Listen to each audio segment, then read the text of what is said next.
Okay, so based on what we did earlier, you should now, each of you should have a folder called 0-my website. And within it, you have 5 images. Now, in order to make sure that we upload the right images when you build a website, it's very important that you go in and you rename these so that you know what image is what. Okay? So I'm going to right-click on the image and I'm going to choose Rename. And what would you like for this one to be renamed? Is that your nephew? Yeah. Okay, so we're just going to rename that one Nephew. Okay, so in a minute, I want you to all rename your images as well.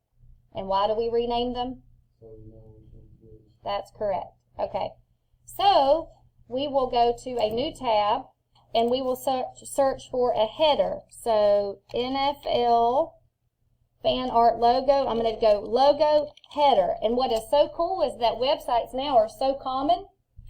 You'll be able to find a header for pretty much anything that you want. And it's very important that you use a header image because they are long and skinny. Okay? So this image here,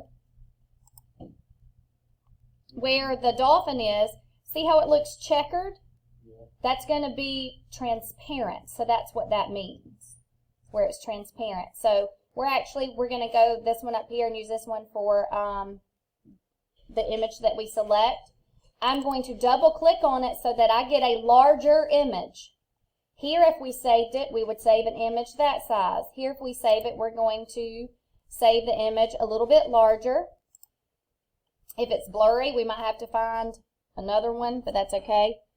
I'm going to name it NFL Header, and I'm going to hit Save.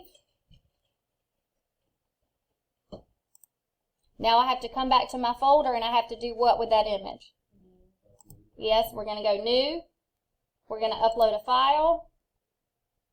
From my desktop, I'm going to find the file that I named NFL Header, I hope. Anybody see it? Yay, it's in the downloads. And I already named it, so I know exactly what it is. And now we have a header image and 5 photos in our folder. So basically, this is all the information that we need today, and we're going to go ahead in the next video, we'll get started with actually starting your website. Okay? All right, so go in, rename your photos. If you need help getting your photos in there, let me know. I'll come around and help you. But make sure that you go ahead and select a school-appropriate header image as well for a total of 6 items.